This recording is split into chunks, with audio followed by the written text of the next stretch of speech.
forward to that. Dr. Sophie, you have 10 minutes. Can you hear us? Sir, can you repeat? Just the microphone was turned. Okay, turn it up. All right, so I'm repeating myself. Dr. Sophie, I would like you to present your work, and you have 10 minutes. We will have a 10 minutes solid presentation. We don't will not have any intervention because we have dedicated time to get feedback after your presentation, basically after all the presentations. Dr. Sophie, can you hear us? Now I can hear you. Sorry, I couldn't hear you before, but now it's fine. So I should share my screen now. Yes, yeah, we can see you, and you can share your screen, and you have 10 minutes. Take it away. Thank you.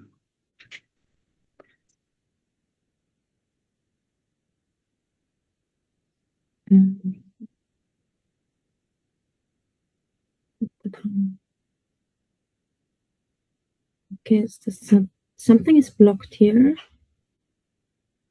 We need to make her co-host. The permission is already given. Okay. Okay, that's good. Just make that full screen. So can you see that now? Yes, we can see your screen.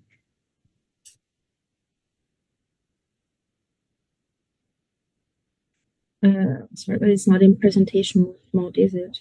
It should be in presentation mode.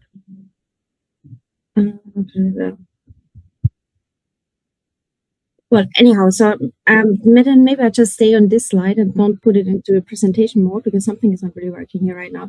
So I hope you can see that. I would like to present a paper here we've been working on for quite a while now, where I, together with 3 co-authors, that's Sumit Agrawal from NAS in Singapore, Paula Ghosh from India, and Francesco Carasato from Austria, and me as a 4th one. We look at the interconnection of heat, and particularly heat combined with humidity, on educational outcomes in India. So we do an impact measurement, so how big is the effect, and we also try what kind of mitigation pathways could be feasible by testing several strategies. Okay, first of all, as probably many of you know, in India since 2009, there is a right of children to free and compulsory education. That means for every kid in India, education is, well, it is believed that education is fundamental, and therefore it is also free and compulsory to attend. However, the motivation of this paper is actually that although this is a very good development, I would say, there is another tendency globally, and that is climate change, that actually poses immense risk, counteracting this goal of high quality education for all in India, given that India has one of the biggest risks in terms of climate change. The UNICEF, so an organization of the UN, actually ranks India at number 26 out of 163 assessed countries in terms of the risk for children towards climate risk. It means that there's high child vulnerability due to exposure to climate and environmental hazards. In general, the problem is that India is heating up much more than other places in this world, and it's suffering by unusual hot periods and heat waves over the summer month. And that has been true in the past, but it got more and more extreme over the last year. So the frequency and also the duration of the heat waves are increasing steadily. So the probability of such events has increased massively, and also the temperature peaks that are reached has increased, both things.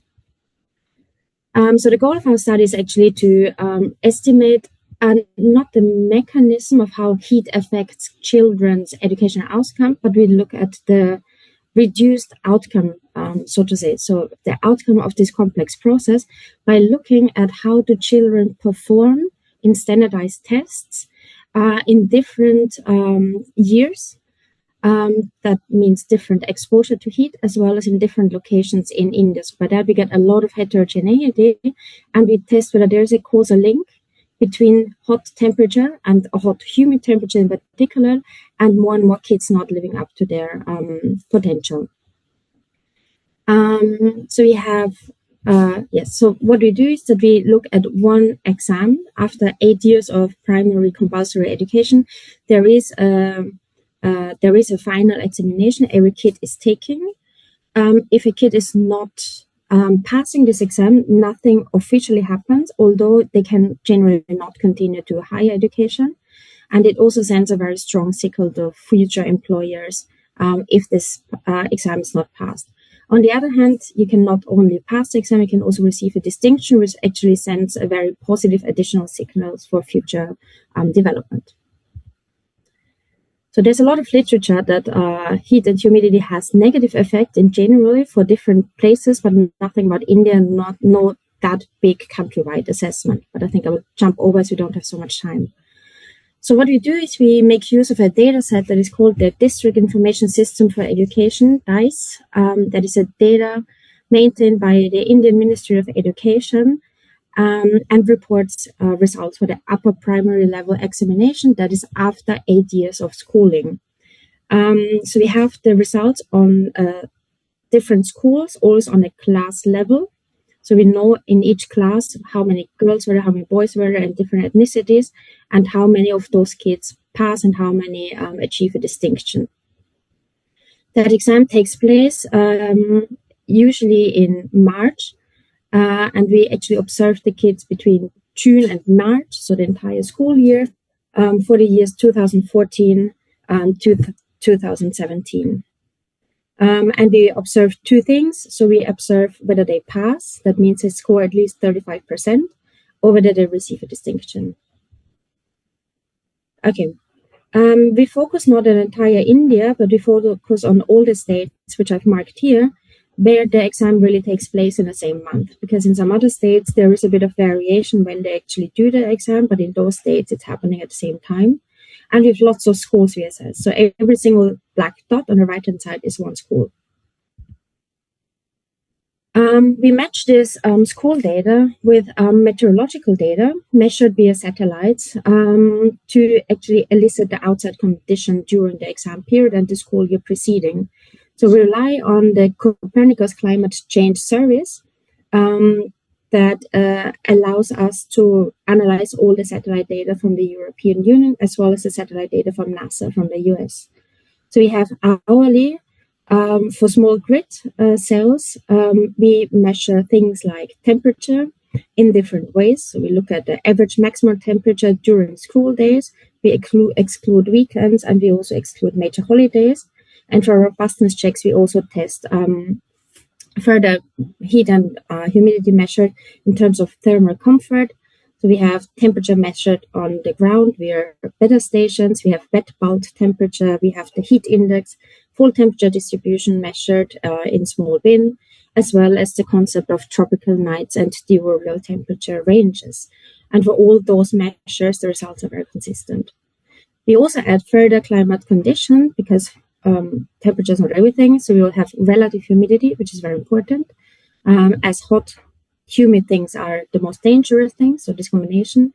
We also have data on wind speed, precipitation, air pollution, and relative wealth index to understand which regions are most affected. So in general, we estimate, this is a very simple form, but roughly like that, we estimate logit models, so the probability to pass and the probability to have an extinction, and relate that to temperature, as well as school fixed effect. So we hold everything constant that is not changing over time. So location is fixed there, plus all the other climate conditions we have on top. And our identification strategy is obviously that no one can influence the outside temperature, or at least no one assessing school tests. So this is roughly the first result. So when you look at the left panel has the pass rates, so achieving just passing the exam, and the right-hand side has the pass with distinction. And what is important that if we only include temperature plus all the fixed effects, that we see already a negative effect of roughly 7.6 percentage points. And that is actually even larger when you go for distinctions. So that means there is a negative correlation, or actually we would say causation, between hot temperatures and pass rates. When you also add humidity plainly, then we also see that humidity adds more to the negative effect. Right. So we test what is more important, cumulative or immediate heat exposure. Cumulative, we call it when there is heat exposure over the entire school year preceding the exam, or whether it is the immediate exposure during the month where the exam takes place. That's why we split temperature into two parts. So the first line is temperature in March, that's the immediate exposure. And then the second one is the temperature over the school year. And what you see in magnitude, the school year is much more important. So, because one policy recommendation in the past has been that just move the exam to another date. That will help. What we actually show, it is not really helpful, because it is this continuous exposure to heat that actually has this negative learning outcome. Dr. Sophie, it would be great if you could finish in another couple of minutes, please. Yes, so I just keep on like a bit. So we also do counterfactual analysis to see what will happen if temperatures increasing further on. So we look at different climate change scenarios, the official scenarios for India, and we actually see from this table, when you look at the very right column, you see that with every climate change scenario, the number of students that are affected is going to up, and there will be more and more kids will be failing if nothing is done against that. If the most pessimistic scenario is actually realizing, then we will have like more than 500,000 of extra students that will fail. We also do a heterogeneity analysis, and what we mainly find is that schools that are not centrally organized by the department or run by the Department of Education, they are more at risk. So maybe there's a bit of a problem in terms of supervisions. We also know that new school buildings built after the 70s are much more affected. This is also in line with the idea that the older schools were built in more concrete ways, so are more better to actually deal with the heat. Also some equipment measure, we can show that they are actually happening, having a playground around and things like that, then schools are less affected. And most importantly, that what is the most vulnerable group is now the poor urban group is the most affected, because urban areas are heating up the most and the poor urban are having the largest effect. So this is the poor urban effect. In terms of mitigation, we also check whether having a lot of vegetation around a school, does it actually help? So is there a certain cooling effect that comes from vegetation? So we see actually here that it's just a snapshot from the satellite data that all the cities, they're very red. That means so heat is really highest there, versus the non-urban areas are much cooler. So that's why we also add all the vegetation data we can observe also from satellite data, and see whether schools that are actually in affected areas and have a lot of vegetation around, kind of this natural cooling channel, whether they are less affected. And this is actually what we see in this table here. So you see we always have the negative temperature effect that is consistent still.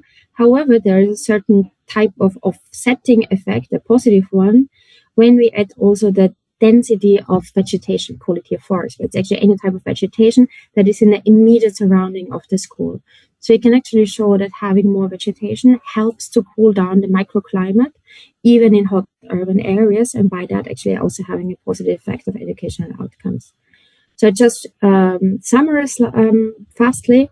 So we show clearly causally that heat has a strong and negative effect on Indian primary school students. The students are not living up to their potential.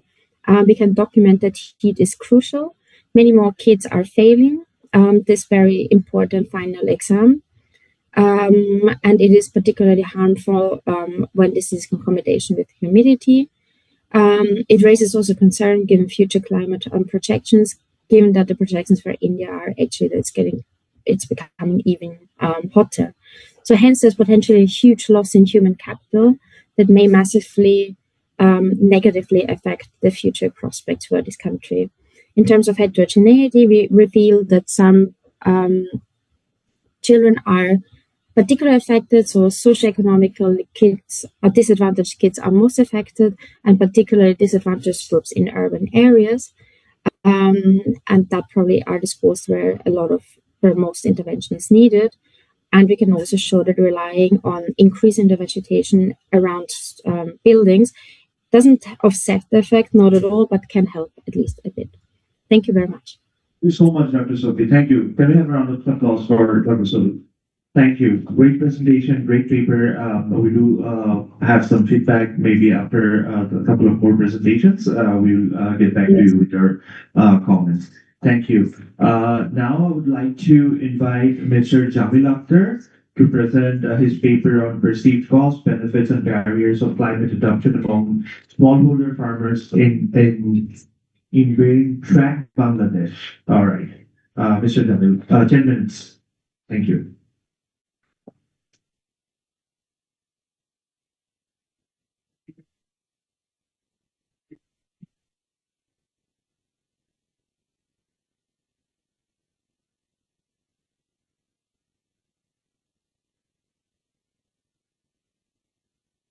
Thank you.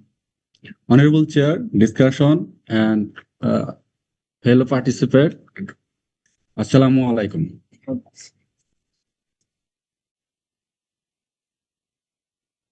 I would like to express my gratitude, Honorable Chairs. Today, I would like to present our research title, Perceived Cost, Benefit, and Barriers of Climate Adaptation Among Smallholder Farmers in the Barin Tract, Bangladesh. This study is conducted by me under the supervision of Professor Dr. Mohammad Atikul Islam, Department of Economics, University of Rajshahi. This presentation is organized into 9 key parts. It begins with an introduction and literature review, followed by the identification of critical research gap. Then I will discuss the core research objective and methodology. After that, the result and discussion are presented. Finally, the presentation concludes with key conclusion and policy-oriented recommendation. Climate change poses a serious threat to agriculture, especially in developing countries. Bangladesh is highly vulnerable due to its geography and climates. Here, agriculture remains the backbone of rural livelihood. This study focused in the Barin Tract, the northwestern of Bangladesh. It characterizes a low rainfall, high temperatures, and declined groundwaters. Here, smallholder farmers dominate this area and are highly exposed to climate risks, which motivates this study on their adaptation behaviors. This study is motivated by three critical issues. First is climate stressors such as rising temperature and unpredictable rainfall are threatening agriculture sustainability. Second, these stressors have resulted in a productive crisis, reducing yield.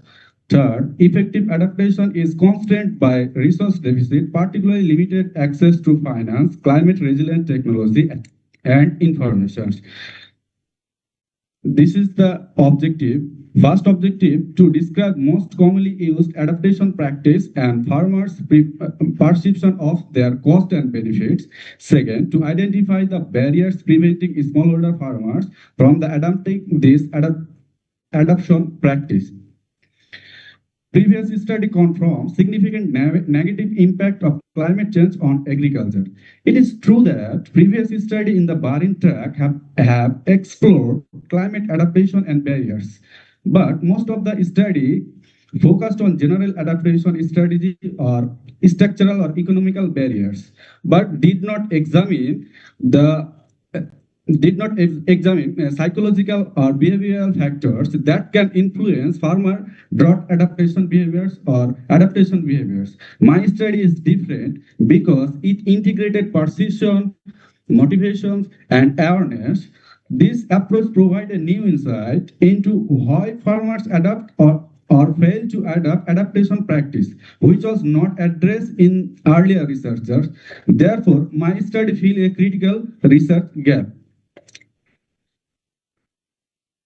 The Barin track cover parts of Rajshahi Naga and Chapai Naga. We have chosen 3 districts. It is drought prone, which high temperature and clay soils, groundwater decline makes irrigation costly. This picture shows that the rectangle area is the Barin track. It covers 8 districts of Bangladesh, but we have chose 3 districts, Chapai-Nawabganj, Rajshahi, and Naga. This is the specific location of study area. We have chose 1 upazila each districts. Gomostapur in Chapai-Nawabganj, Niamatpur in Naga, and Godagari in Naga and Godagari in Rajshahi.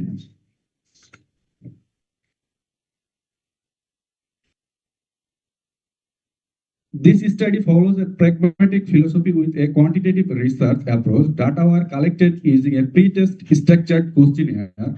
A multi-stage equal allocation sampling technique was applied, covering 180 farmers across selected upazila, union, and village. Per upazila, 60 respondents, per union 30, and per village 15.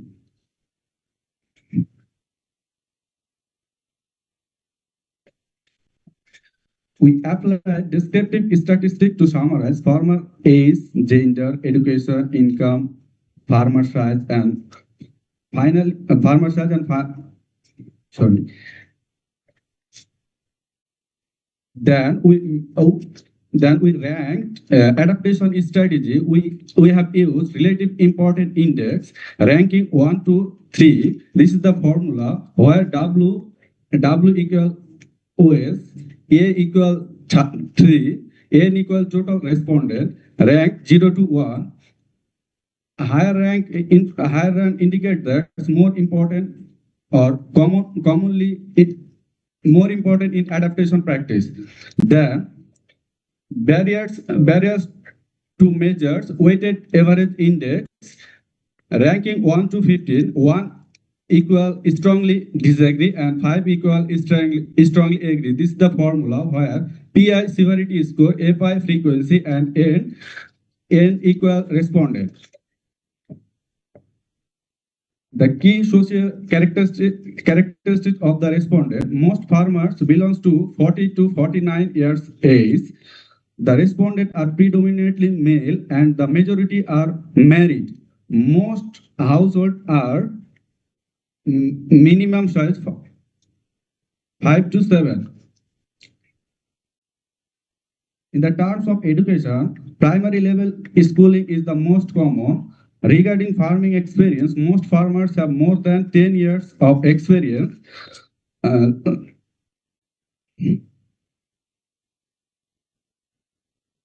Most commonly used climate change adaptation practice by the selected upazila.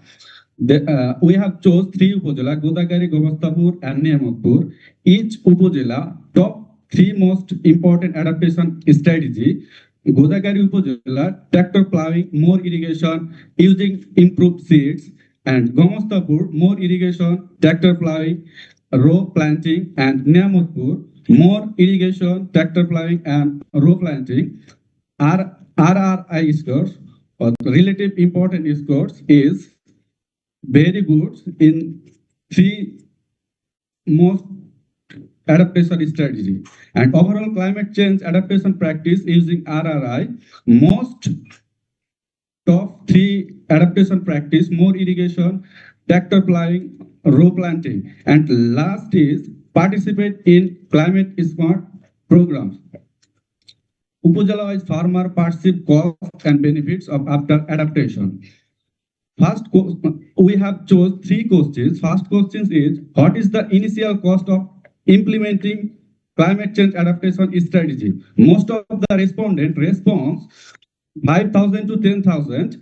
And second question, have you here chi-square value is very good, 18.03, and p value significant. Second question, have you noticed a reduction in crop losses due to extreme weather event after adaptation? Here, most of the respondents respond moderate reduction. This person 70, sorry, this person 38.89, and chi-square value and p value is marginal significance. And third question, has the adaptation study changed the amount of water used for irrigation? Most of the respondents slightly less water uses response. And fourth questions, do the adaptation studies require labor change in patterns? Most of the farmers respond more labor required. And chi-square test is low, but chi-square test low, and p-value is not significant. Third question is, have you observed change in soil quality since implementation? Most of the farmer responded moderate improvement, and chi-square test is very good, and p-value is significant. And sixth question, what is the ongoing cost of maintaining the adaptation strategy? Most of the respondent ongoing cost 2,500 to 5,000. And last question, do the benefit of the implementing climate change adaptation strategy outweighs the cost? Most of the respondents agree and strongly agree. Here, chi-square test is very good, and p-value is significant. And last, barrier to adaptation. In this area, most barrier resource constant, and second most barrier limited access to technology, and lowest barrier cultural barriers. This is the conclusion of my slide.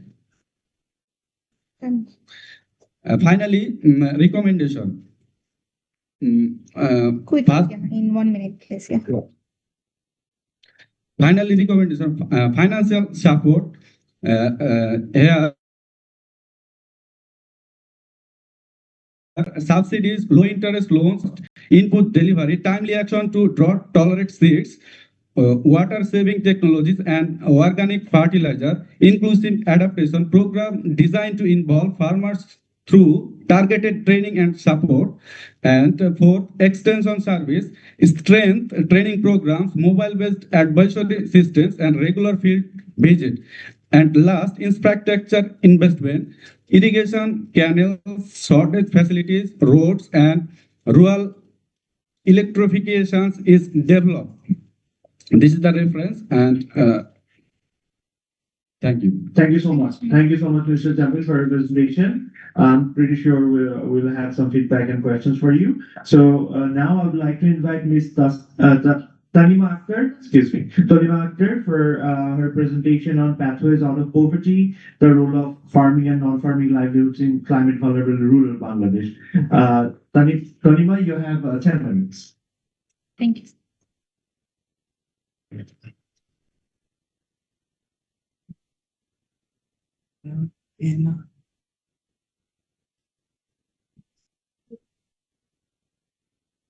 Thank you.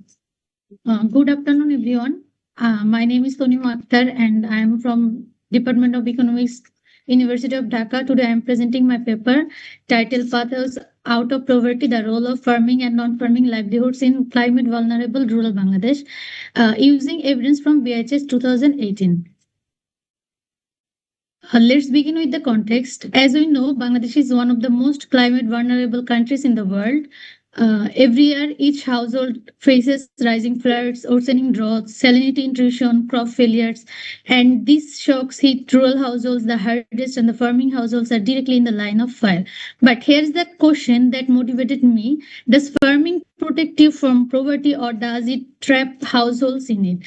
This is what I tried to find out.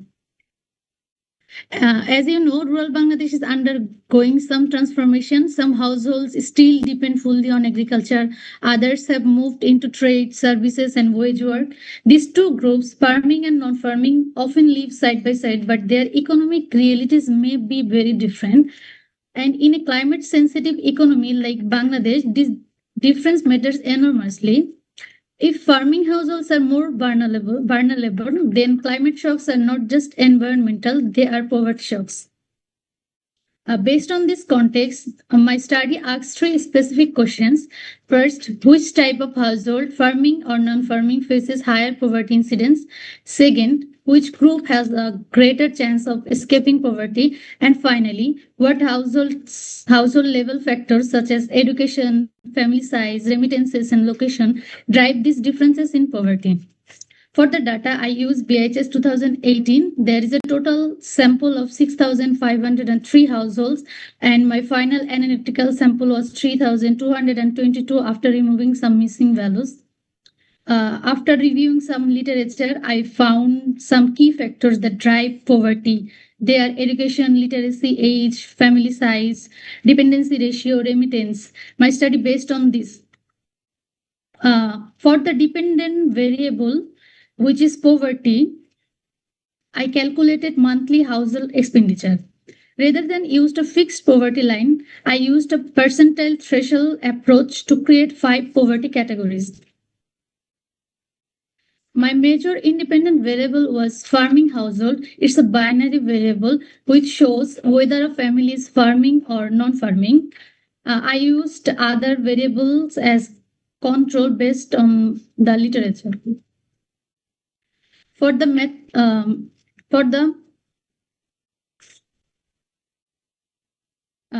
I use a multinomial logistic regression model because the outcome has 5 unordered categories: extreme poor to well off, and the effect of variables may differ across poverty levels, not constant. And the ordered logic model assumes a parallel lines relationship which may not hold here. The whole specification model was shown in the slide. I reported result as relative risk ratios. An RRR is greater than 1 means a household is more likely to be in that poverty category compared to moderate poor, and RRR is less than 1 is less likely to be that category. Now the result, the most important part of this analysis. I have taken only the significant values in the slide. For the case of farming household, the RRR for extreme poor and the oil off is 0.69. That means a household is less likely to be in extreme poor, and the household is less likely to be in oil off. That means basically a household is more likely to shift from extreme poor to moderate poor, and a household is more likely to shift from oil off to moderate poor. So farming protect against the worst and limits upward mobility. For the case of dependency ratio, the RRR for extreme poor is 7.74. That means households with higher dependency burden are dramatically more likely to fall into extreme poverty.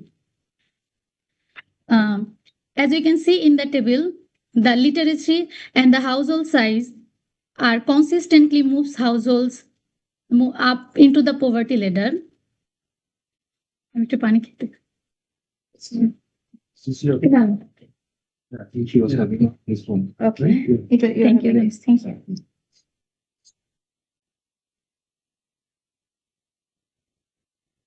And we can see the regional inequality in this table.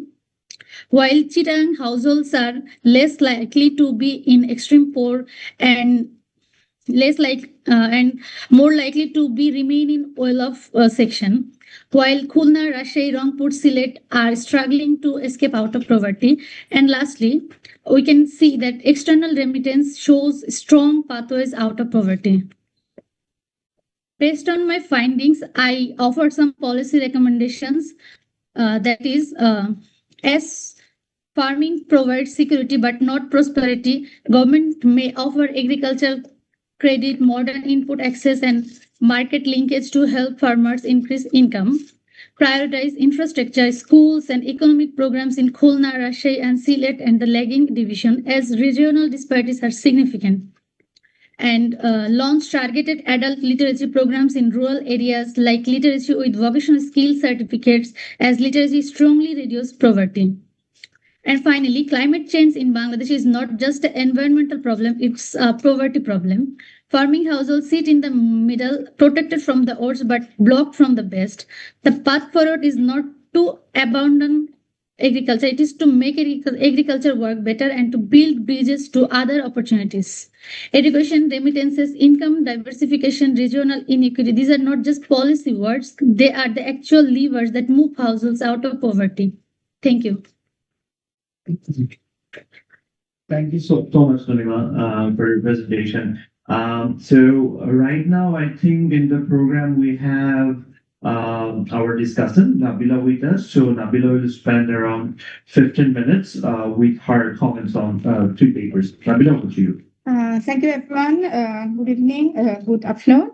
So my name is Nabila Hassan. So I'm a discussant for this panel. So first of all, I'd like to congratulate all the presenters for their excellent presentation. Thank you. And I think you have covered kind of the gist of kind of ongoing climate research around like who are being affected, their perceptions in the second paper, and about like their kind of poverty dynamics about that relationship. And in the third, I think the first paper, I think the strongest one methodologically in this session. So I will start with my comments on the first one. So it because it uses like a panel data setting, and also kind of it links the schooling outcomes for India to temperature and kind of humidity and vegetation indexes. And their finding came as significant. And I would say the strengths are like the data integration part, like they integrated administrative level data with the climate data, like the ERA5. It's a very good reanalysis data. And their identification strategy is very good. And I would say like they have a kind of put a clear distinction between the effect, like what's the cumulative effect, and within the exam period effects. So, and most importantly, I would say like their research, their paper connects the climate change impact on human capital formation, which is often kind of underexplored in the research. And they used like extensive robustness and heterogeneity analysis.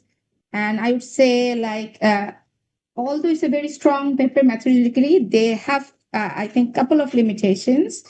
So at kind of in the mechanism part, I would say that they couldn't explicitly flesh out the mechanisms because there are other kind of aspects or variables like absenteeism, fatigue, or kind of reduced teaching quality and household stress due to climate. So those channels are not kind of exactly kind of fleshed out here. But I could say that they measured exposure to climate and used vegetation index. But I would say they have to be a bit cautious about interpreting it as a kind of a proxy for, because this also could be a proxy for neighborhood quality. And I would say that another one could be like they are like selective sample. It's very representative, but I would say they could further kind of distinguish it.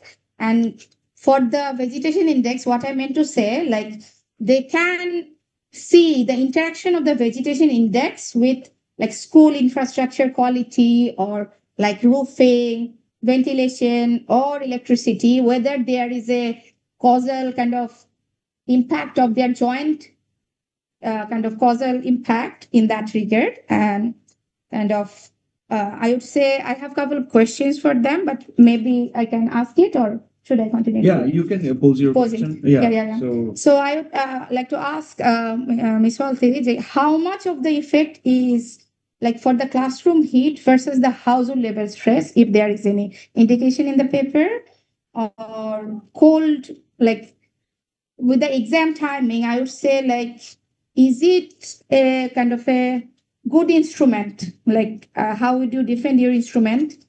And is a kind of, I think this is the two questions I would say. So let's move on to the second presentation. So I would say excellent one, very good ground level evidence for Bangladesh and the Barin tract. So that's why. So I'm from Noga. So it actually captures what farmers do and believe. I think it captures the perception of them. And a bit kind of limitation to that comes because you can not generalize it for other maybe Barint Jilas. So you would be cautious about kind of it's a local sample. So that's one thing. But perceptionally, you are analyzing like cost benefit using RRI. But I would say rather than descriptive, you could use some econometric analysis like logit or probit to kind of flesh out that and because it reflects belief because you are doing the cost benefit analysis which cannot maybe not necessarily the actual profitability. Okay, so I think in the methodology part as I said that's the second one. And another thing I would say that farmers adapt differently, right? You say that because, but there might be a cause for that because all the farmers are not simultaneously similar in terms of wealth, land holding, and like there are differentiation among like it is not just farm, non-farm.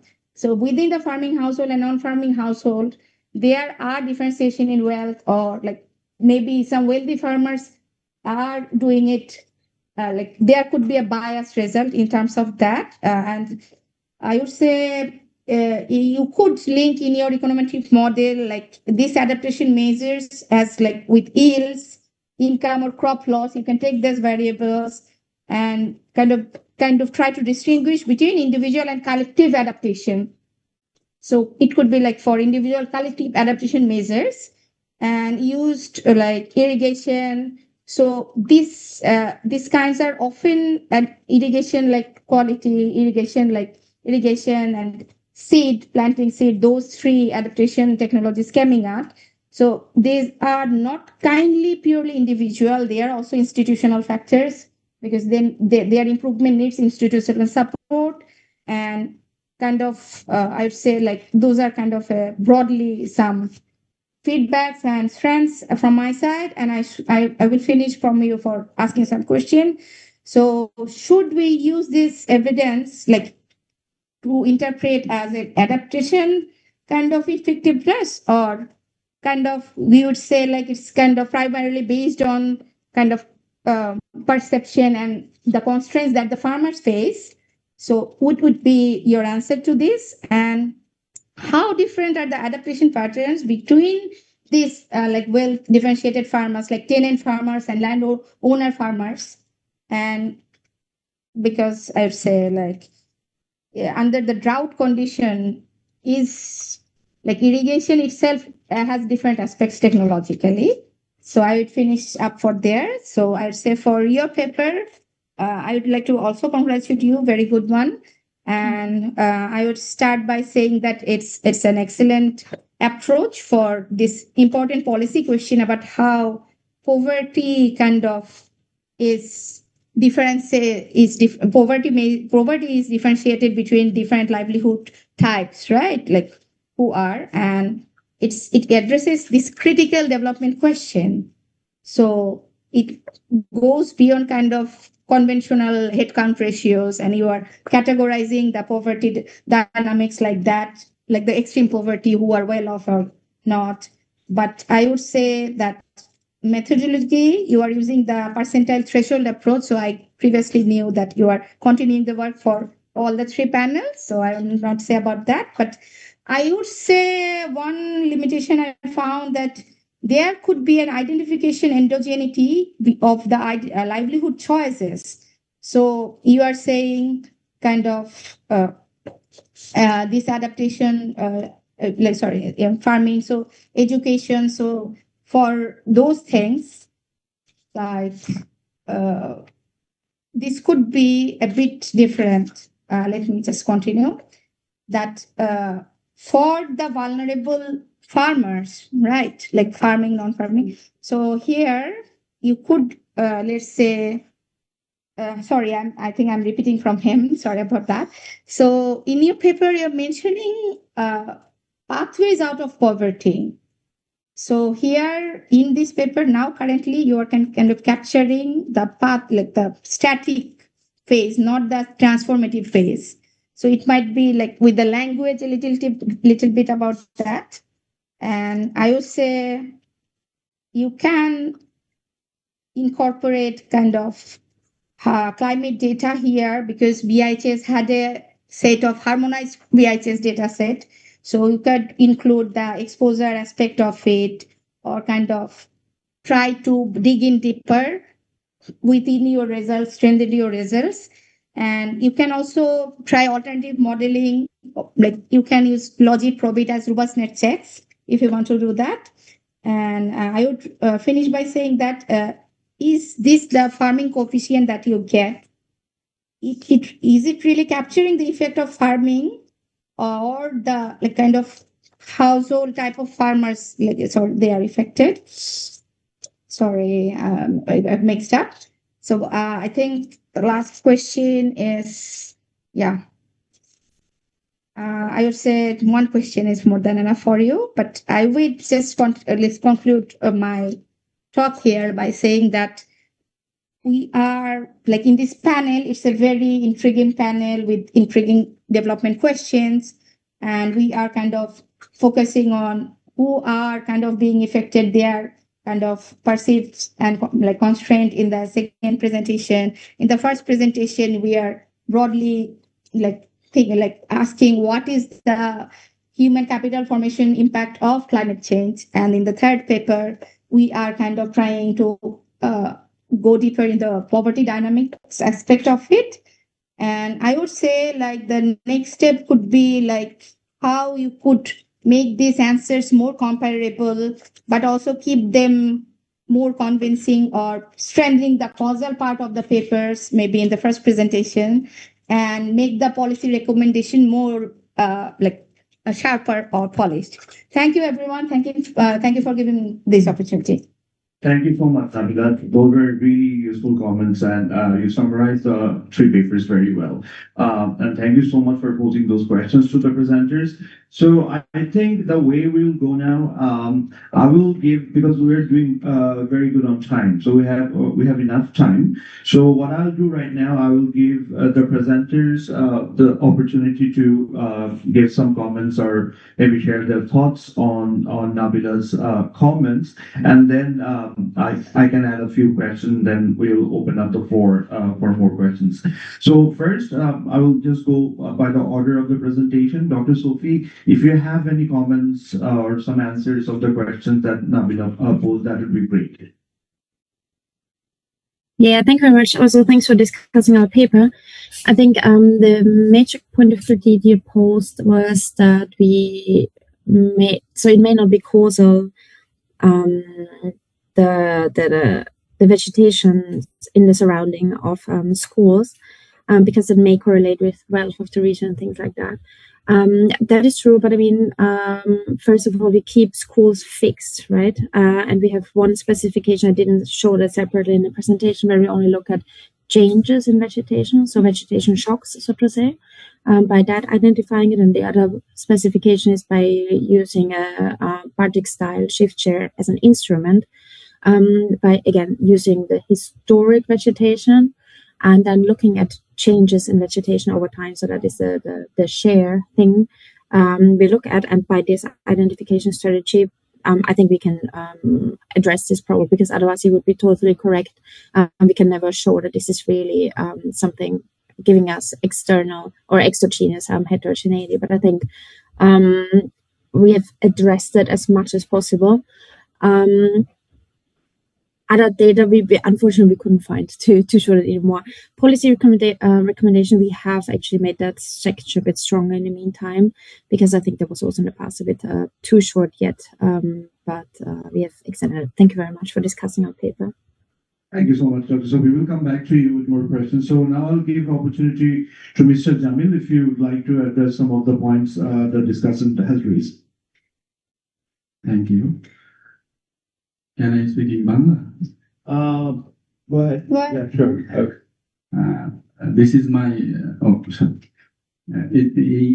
এই পেপারটা আমার থিসিসের একটা objective, আরো আমার কিছু objective ছিল, এখানে আমি সবগুলো অবজেক্টিভ দেইনি। তো আমি যে স্মল হোল্ডার ফার্মার গুলো বিবেচনা করছি, স্মল হোল্ডার ফার্মার বিবিএস এর একটা 2019 সালে একটা প্রতিবেদন থেকে আমি নিয়েছিলাম। স্মল হোল্ডার ফার্মার বলতে 0.05 to 2.49 হেক্টর যাদের জমি, তাদের স্মল হোল্ডার ফার্মার্স বলা হয়। এখন এরা স্মল হোল্ডার ফার্মার্স সবসময় অ্যাডাপ্টেশন স্ট্র্যাটেজি নিতে পারে না। এদের একটা বিষয় আছে, বুঝতেও পারে না। হ্যাঁ বুঝতেও পারে না যে স্ট্র্যাটেজিটা কি। আমি 17টা অ্যাডাপ্টেশন স্ট্র্যাটেজি নিয়েছি, কিন্তু তাদের আমি যখন জিজ্ঞাসা করি যে কোন কোন অ্যাডাপ্টেশন স্ট্র্যাটেজিগুলো নিয়েছেন, আমি একদম মানে 180টা ফার্মারের মধ্যে প্রত্যেক কোনো না কোনো ফার্মার কোনো না কোনো অ্যাডাপ্টেশন স্ট্র্যাটেজি নিয়েছে। এখন যারা একদম যাদের কম জমি আছে, তারা অ্যাডাপ্টেশন স্ট্র্যাটেজি সম্পর্কে অতটা বোঝেই না। এই আমাকে পানি দিতে হবে, পানি দিই, এই আমাকে ট্র্যাক্টর দিয়ে চাষ করতে হবে, আমি করি, এটা কমন তাদের কাছে। এটা একটা ব্যাপার। আর আরেকটা ব্যাপার, Because of lack of climate literacy, like that adaptation literacy তাদের lacking আছে। It's understandable. হ্যাঁ, আরেকটা বিষয় কোশ্চেনটা We can come We back. can come back Come to- back. To yeah, that. yeah. All right. So, Konima, go ahead, and if you have any. Thank you for your feedbacks. If I'm not wrong, you have told me to explain the result again. I'm just twinning the slide.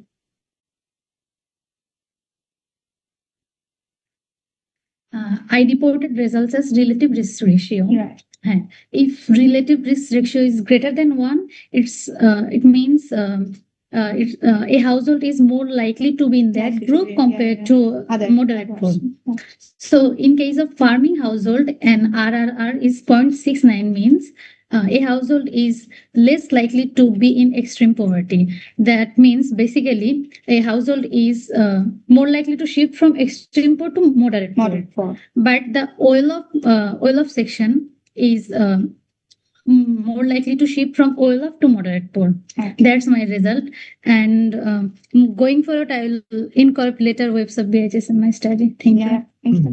All right. Thank you so much. So first, I will share a few of my comments because we're still doing on time, and then I'll ask the audience for their question as well. So, Dr. Sophie, it's a great paper. So a few comments I was thinking to share with you. It's a great paper and it's a great topic as well. And this is not only to India, as you know, like many other countries like Bangladesh, we're also facing the same problem of extreme heat. And this is that's so it's clearly this has implication on other countries as well. So that's great. I have maybe, but I really like. I think this is also good learning for everyone over here. If you see the paper, if you see the presentation, Dr. Sophie never mentioned like anything but association. There is a reason behind it. The way she is presenting her work, it's a big data. If you see the sample size, it's a big data set, and she is using a fixed effect model. So using the fixed effect model, she is not strongly claiming anything causal, rather she is using the word association. So this is a good learning for everyone, right? So whenever you are writing a paper in that manner, so you have to be very clear whether you are claiming something strongly causal or not. Rather, it's a better option to use the word association so that you can explain. And of course, you can go one step deeper and you can even tighten up your econometric analysis to come something causal, because there are many methods you can do that. So I really like that, Dr. Sophie. That's really good. But having said that, these associations are also very strong, right? And these associations and using a big data set, so it helps to come up with the claims about this impact of extreme heat. I was wondering, Dr. Sophie, whether in your kind of robustness checks, because I haven't seen that you have used state fixed effect So I was wondering, in case these results are driven by some of the states where actually we are observing more temperature variation compared to some other states. So it would be nice to have one kind of specification where you are using state fixed effect to control for all the states characteristics, which is not time varying. I'm pretty sure maybe there is one specification already like that, but it would be great to see. Second point is that because we also know, and this is kind of related to Nabila's one of Nabila's points, there is this temperature variation happening, let's say monthly, that you are measuring, right? So we also know, and there are literature on this in Bangladesh and India, that school dropout and also your school results are highly dependent on the harvesting season, right? Because these families, they basically, if it's coincide with their harvesting time, they need family labor for their farm and whatnot. So there has been correlation found in terms of harvesting time and the school dropout. So in that case, I was wondering also another. Sorry, I'm just suggesting a bit like a tighter specification. If there is a way, if we can use month to year fixed effect. So any kind of changes that we could expect, for example, in March or April, that would be captured by using a month fixed effect, month to year fixed effect, just to be a bit more tighter. It would be very interesting to see whether results hold for that or not.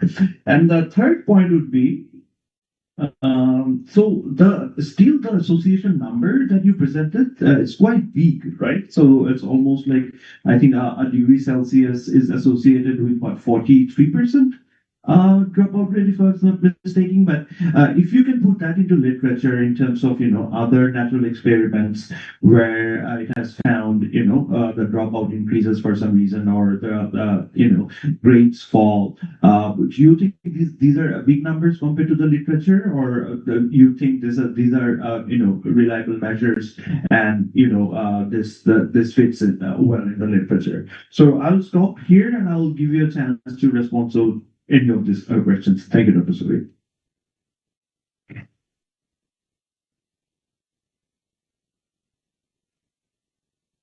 Yeah, thank you very much. Maybe I can answer some things. So I think you stated state fixed effects. So we have school fixed effects. So states fixed effects are included in the school fixed effects. However, we also did then one analysis by checking whether some states are particularly, whether the effect of all schools in one state are in some way different than others. And interestingly, that was not really insightful actually. So, I mean, there was a little bit of variation, but not too much, given that we are actually measuring the marginal increase of the location specific typical temperature. So we always look at this marginal decreases, changes. And when we looked at states, we didn't find a heterogeneity in that sense. We have not looked at the harvesting season as a separate effect we could test. We could maybe try that actually. Let's see whether that works. Other time fixed effects. I mean, the thing is that the closer we come to the exam, the more relevant is the temperature. But again, like as I showed you with this one split up, it's really if like the total school year kids were negatively affected by elevated temperature, that in total outweighs all the short-term impact. So it seems to be okay in some way to have, like for a short period, extreme heat, even if that's during the exams period, but it is when it's prolonged over the entire year, then just the outcome over that school year are much less than they used to be in other years in comparison. So that's why we then at the end also decided not to include the state heterogeneity results because they were not very conclusive. Thank you very much. Thank you so much. Thank you so much. Thank you so much, Dr. Sophie. So I'll move to Mr. Jamil now. So first of all, both Mr. Jamil and Ms. Tonibat, I really congratulate you on as like seeing the program, and I'm very happy to see both of your students and you are thinking seriously about research. So this is highly commendable. and I appreciate that a lot. But now I think, as you can see, like you're in a session, you get exposed to a very good paper presented by Dr. Sophie. Like the research questions have to be very tight. So and it doesn't matter whether you can answer that research question or not, but the approach also has to be very clear. So the problem that happens normally in this kind of research, that when your research questions become very big, right? You want to answer big research question, then what you do basically, you include a lot of data, and then some of the results come; those are not very related to what the research question was able to answer, right? So my suggestion first to both of you would be to have a very specific research question. It doesn't have to be a groundbreaking research question, very specific. Use the existing data. If for in case of Mr. Jamil, you're collecting primary data, which is very good. So I'll start with you. So you start by this Warren area, and then there are 8 districts, but then you suddenly move to three sub-districts, right? So how were they selected? Were they randomized? Were there any reasons selecting behind that? So that has to be very clear in your presentation. Whenever you're moving from 8 districts to 3 sub-districts, and you're generalizing your results for all the sub-districts, it's very important that you show us that there are like solid reason behind choosing these 3 sub-districts. Number one. Number two, excuse me. Number two would be like, so this is now almost a norm. So whenever you have a great number of variables in your analysis, right? So, and you are trying to develop some index, it is recommended that you use principal component analysis. All right, so principal component, what it basically does, it's a dimensionality reduction. So all these variables which are like highly correlated, it gets rid of that, and it develops a index for you. So this is, you definitely should try developing an index using principal component. The first step to go to principal component is for the choice of your variables. So again, so there is some statistical way to choose the variable that matters the most, right? So you can use the lasso model. So that's also like basically what it does. Given your data structure, given the variables, it will give you the top 10 or 12 or 5 choices of variables. That is like, and so those are the like main variables explaining the variation in terms of your answer that you're getting from your formats.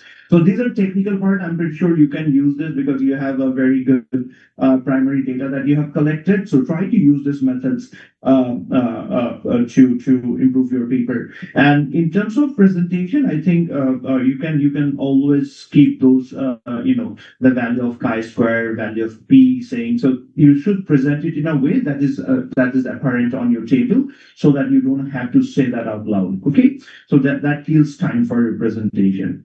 And now coming to the like the big question, right? So what Nabila clearly suggested, that adoption strategy. So when I go to farmers, again, the big question that we should ask are how much they understand about climate change, all the changes that is happening around.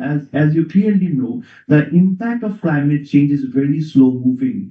It's not a matter of I wake up in the next day and I see that everything is gone, right? So because the impact is slow moving, understanding about climate change impact from the farmers, that's very important. So whenever you do this kind of survey, understanding, like, they will tell you last year March the temperature was very high, and this is exactly what I have done 10 years back.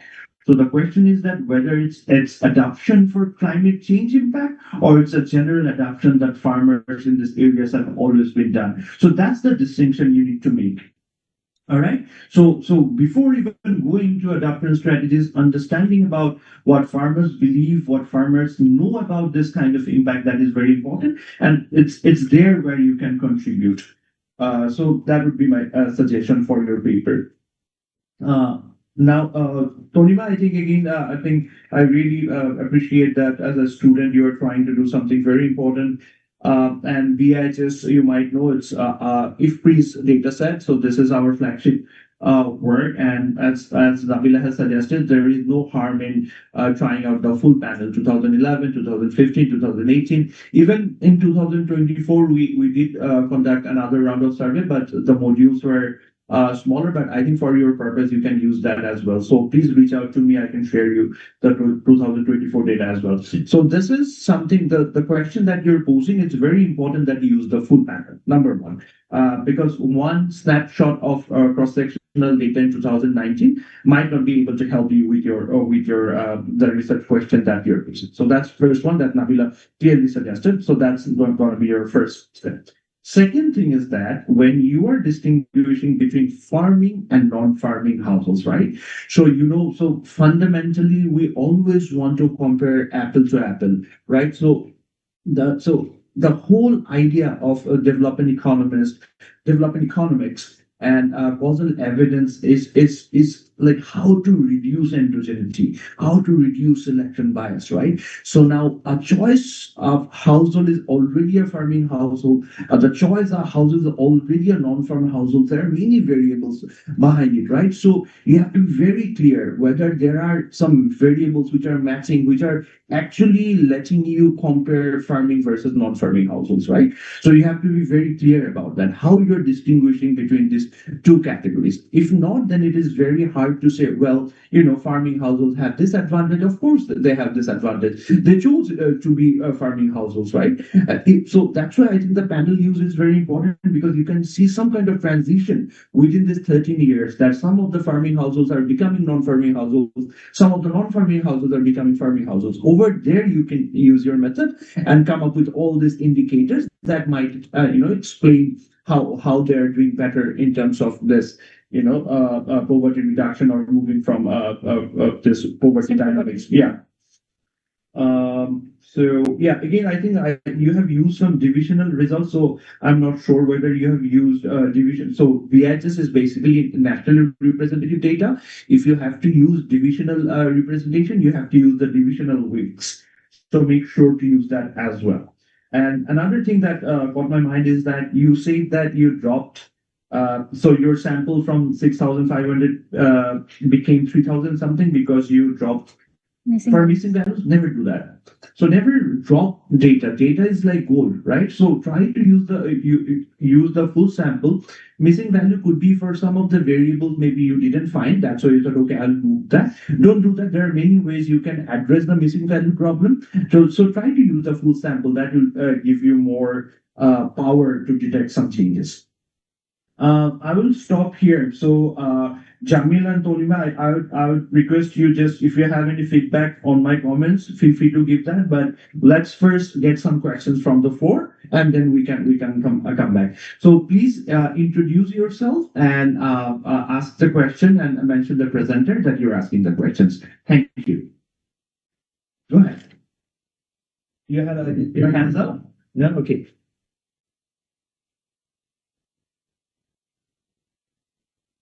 Oh, over. Yeah. Thank you.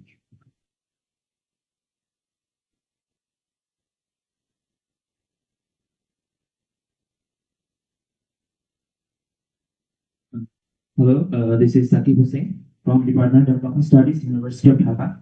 I heard both of the all the presentations. They were quite wonderful. I have three questions. Already one was asked by the Honorable Chair to the second presenter, Mr. Jamil. So another question to him, that is, I saw that the timeline for collecting data was about May to July 2025. I had a question that whether selection of this timeline for collecting data was any particular reason was there for having the timeline to guide the data for that time, or it was just a random timeline for collecting the data? And my second question to Mr. Tanima, Ms. Tanima, is that in the methodology I heard that she used percentile threshold that process. So I had a question whether was there any possibility, or was there any chance, or what could have been the impact if something like poverty line measurement could have been used? Thank you.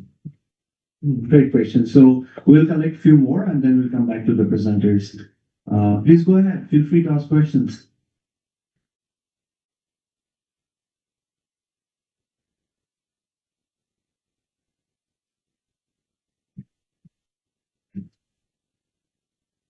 Okay, if you have no more questions, then I'll come back to the presenter. Go ahead, Mr. Jamil, address the point, please. And try to address in English because we have one non-Bengali speaker. So try to address it in English. Still, thank you. First question. Why I have selected 3 districts within 8 districts, because I am a student. Recently, I am a student, and my answer বলো English বলতে একটু সমস্যা হয়, but practice করতে হবে কিন্তু হ্যাঁ বলেন কি পারলে বলেন আমি না ও সাব ডিস্ট্রিক্টের কথা বলি হ্যাঁ এখানে 3টা ডিস্ট্রিক্ট কেন নিয়েছি, প্রথমত পারপাসিভলি আমি 3টা ডিস্ট্রিক্ট নিয়েছি কারণ আমার এখানে কোনো ফান্ডিং নাই, আর এতগুলো রেসপন্ডেন্ট আমার যদি আমি 8টা ডিস্ট্রিক্ট থেকে নিতে যাই আমার একটা ফান্ডিং এর বিষয় আছে। এই জন্য আমি প্রথমত 3টা ডিস্ট্রিক্ট পারপাসিভলি নিয়েছি, তারপরে আমি র্যান্ডমলি 3টা উপজেলা নিয়েছি। 3টা উপজেলা নেওয়ার পরে আবার র্যান্ডমলি আমি 2টা করে প্রত্যেকটা উপজেলায় নিয়েছি, যে মোট আমি 180টা নিয়েছি রেসপন্ডেন্ট। 180টা নেওয়ার পেছনে কারণ আছে, এখানে মাল্টি স্টেজ অ্যালোকেশন স্যাম্পলিং মেথডের মাধ্যমে আমি নিয়েছি। প্রত্যেকটা উপজেলায় 60টি করে রেসপন্ডেন্ট, তারপরে প্রত্যেকটা ইউনিয়নে আমি 30টা করে 15টা করে ভিলেজে নিয়েছি। মূল ইয়া ছিল আমার ফান্ডিং এর বিষয়টা, এই জন্য আমি আমার সুবিধার জন্য আমি এটা নিয়েছি। দ্বিতীয় নম্বর কোশ্চেন হচ্ছে আমি মডেল ইউজ করছিলাম, মানে আমি ইন্ডোজেনাস সুইচিং মডেল চিন্তা করেছিলাম যে ইন্ডোজেনাস সুইচিং মডেলের মাধ্যমে আমি যারা অ্যাডাপ্টেশন দিচ্ছে তাদের লাইভলিহুডের প্রতি কি ইফেক্ট পড়তেছে এটা আমি চিন্তা করেছিলাম, কিন্তু ইন্ডোজেনাস সুইচিং মডেলে ডামি ভ্যারিয়েবল ইউজ করতে হবে, কিন্তু এখানে আমি ডামি ভ্যারিয়েবল ক্রিয়েট করতে পারিনি কারণ 17টা অ্যাডাপ্টেশন স্ট্র্যাটেজির মধ্যে আমি একটাও পাইনি যে কেউ নামাইনি ওই ভ্যারিয়েবলটা। আমি আরেকটা চিন্তা করেছিলাম যে এই ভ্যারিয়েবল গুলোকে আমি যদি ক্যাটাগরি করার পরে যদি ডামি করি তারপরেও আসলে ভালো রেজাল্ট আসতেছিল না, এই জন্য আমি সেই মডেলটা কাট করে দিই। আর আরো আমার এই ড্রট অ্যাডাপ্টেশন বিহেভিয়ার্স এর উপরে আমার environmental awareness and drought adaptation behaviours meditating effect দেখাচ্ছি পাথ অ্যানালাইসিস এর মাধ্যমে। এখানে আমি স্ট্রাকচারাল ইকুয়েশন মডেল ইউজ করছিলাম, ওটা আমার এনি আদার অবজেক্টিভ ছিল। এন্ড থার্ড কোশ্চেন ছিল যে আমি যখন ডাটা কালেকশন করি, ডাটা কালেকশনের সময় আমার ওই সময় আমার থিসিস এর সময় একটা ছিল যে এই সময় আমাকে ডাটা কালেকশন করতে হবে, না আমি থিসিস কমপ্লিট করতে পারবো না, এই জন্য র্যান্ডমলি আমি নিইনি, আমি আমার থিসিসের জন্য এই টাইমটা ইয়া করছিলাম।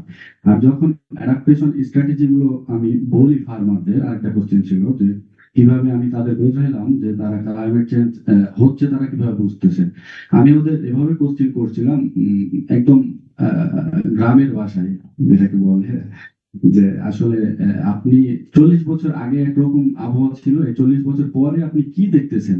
আগে যে আপনার খরার কারণে একরকম পরিস্থিতি ছিল, এখন আপনার পরিস্থিতিটা কি হচ্ছে, আগে আপনি কি করতেন এখন কি করতেন, এটা আমি আগে ওনারে বোঝাই দিয়েছিলাম যে 40 বছরে আপনার কি চেঞ্জ গুলো হচ্ছে, তারপরে আমি অ্যাডাপ্টেশন স্ট্র্যাটেজি গুলো প্রশ্নগুলো করি, আগে আমি ক্লিয়ার করে নিই তার কাছে। তো ধন্যবাদ। ঠিক আছে, thank you thank you. Thank you so much, Mugdhu sir, for your feedback. This will be helpful in developing my paper further, as it's my ongoing paper, and I will surely contact for the 2022 data with you. Now, coming from the participant, one of the participant questions, poverty line makes data along the line through tough to analyze. Like for $1, a household can fall into the poverty category. There are different levels of poverty in real life. A percentage threshold solves the issue and capture the scenario a bit more accurately. Thank you. All right, I think we're doing good. So, any more questions? Any more comments from the audience? Nothing. So we're doing good on time. You have a question? Please go ahead. Yeah. Just a small question to Ms. Ponimata. I was just wondering how you define the not farming and non-farming households. I mean, in Bangladesh, people have multiple jobs, So did you take the household head's occupation, or like if the household head had multiple jobs? I think BHS has a module on the number, all the types of occupation that a person is engaged in. So is it that if they the ones that earn the most? So how did you define it? I have taken the data from BHS farming and non-farming module থেকে, but এটা হইতে পারে যে হাউসহোল্ডের যে কোনো একজন সদস্য কোনো না কোনো ভাবে ফার্মিং এর সাথে জড়িত। তো ওইভাবে নিয়েছি। Implement it in module C, right? Yeah, you can trace that out for the household head. G. Also another question, I think BHS is mostly rural, so I think I saw in your presentation it dropped from 6,500 households to 4,000 when it's considered rural, and also a dummy variable for location, rural or urban. So if the data set is fully rural, so how do you address that? Good question. Actually, it's an ongoing paper, so You can work on it. Yeah, you can work. Yeah, But that's a good point, right? So because it's a rural representative sample, Sample. you have to be clear about what you are dropping. You have to be very consistent about the data that you're using. And transparent about why you are dropping. Exactly. So I'll give Dr. Sophie, if you have any further comments or questions, we have a couple more minutes. If not, then we'd like to thank you taking the time to present your paper from there. Excellent paper. Thank you, Mr. Jamil. Thank you, Ms. Tanima. Thank you so much, Nabila, for your wonderful discussion. And I'd like to thank everyone who joined today's session. And yeah, I'd like to conclude here. Thank you so much. Thank you. Certificate presentation. Thank you to the paper presenters for a wonderful session, and thank you to our honorable chair and distinguished discussant for your very insightful feedback. So, with your permission, Yeah, sure. you can Sure. And by the way, thank you so much for keeping the time. It's really helpful. Thank you. Thanks, sir. Yep. আমরা কি এখানে দাঁড়িয়ে দেবো? So this one We can do it in front. in front? Yeah. Okay.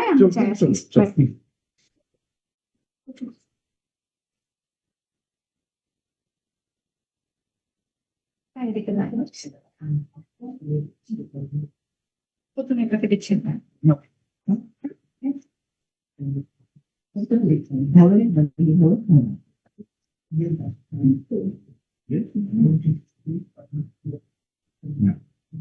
Keep working hard. Keep working hard. Thank you.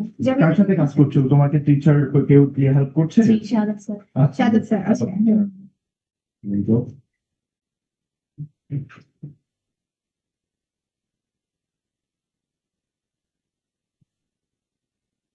Thank you. All the best.